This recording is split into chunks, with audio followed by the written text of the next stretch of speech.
I'm Isaac Tan, I'm 13 and I'm in Sec 2. I'm studying in Catholic High School. Almost 7 years. I got very high for my English essay exam. I got 38 out of 40. I was very happy and it exceeded my expectations by a lot. I only expected to get around 30 out of 40. Well, I think I have a bit more confidence in myself. I feel that's a bit unrealistic. I hope that I can maybe maintain it. I think that I'm around an 8 out of 10. I feel that my strong suits are that I can unpack the question, I can organize my points, and I can provide relevant examples. However, I feel that I'm weak in having variety in my sentences. For example, sometimes I can write an extremely long sentence and then have no short sentences in between. Sometimes I can also run into time trouble when I'm facing an exam because sometimes I just write too much and then I don't notice the time. Primary school composition writing, there's only really two types. There is first person view and third person view. While in secondary school, you have a lot of different types. For example, you have your personal recount, you have your narrative, which is similar to primary school, but then you also have your expository, your discursive, and your argumentative, which you need to be able to argue, and so it's very different from primary school.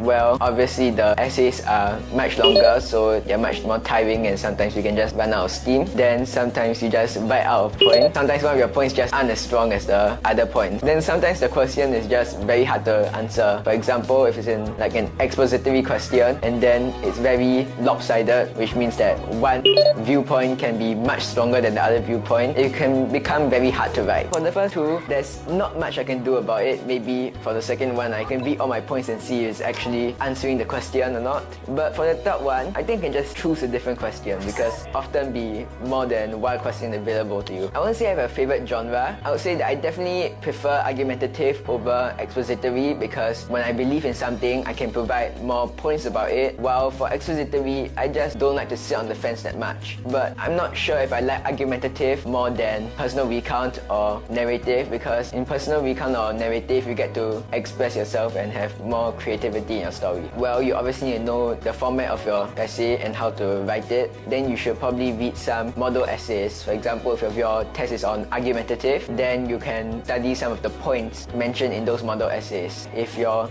essay is on personal recount or narrative, you can learn some of the stories in the model essays and try to adapt them to answer your question. I did a topic on technology and on how should men fear technology. I feel that the best kind of argumentative questions are the ones where there can be an argument made for both sides. I won't say I have a favorite topic. I just feel that a good question is one that both sides have a chance to prove their point. Of course, there is the summary. The summary comes at the very end of the paper, which means that you might be running into some time trouble there. And then the actual summary itself, it can be hard to find all the points that you need to answer the question. And even if you find all those points, it's hard to squeeze it into 80 words. There's also literature. I just feel that it's hard to identify the literary devices sometimes. I feel that it is important to do well in English because that's the language we speak. It allows us to express ourselves better. It can teach us some important skills. For example, in primary school there was situational writing. If I'm not wrong, like there was the letter writing. It teaches you how to write letters and yeah, it can also help you argue your points.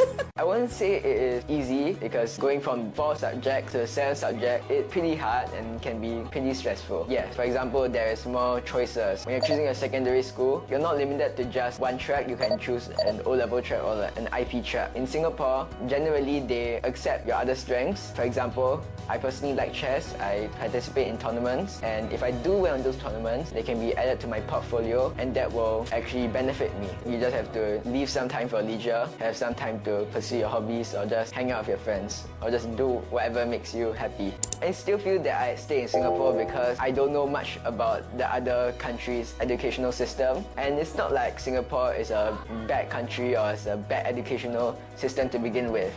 After all, every school is a good school.